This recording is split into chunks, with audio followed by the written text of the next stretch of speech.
ปานหลังฝ่า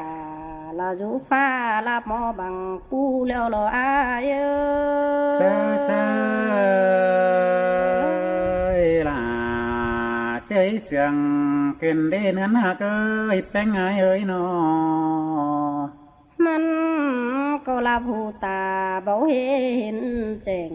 กันนะอายใครนี่อายเยอะมาสุงมีกูลุยส่งแล้วรอกว่าเอ้ยนอ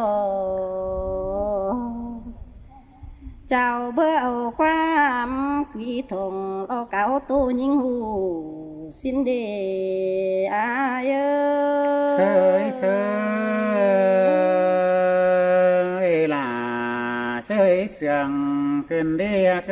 ยแป้งไงนอส่งเฮาหน้าเอ้ยจำว่าบ่จื้อจูแอบอิน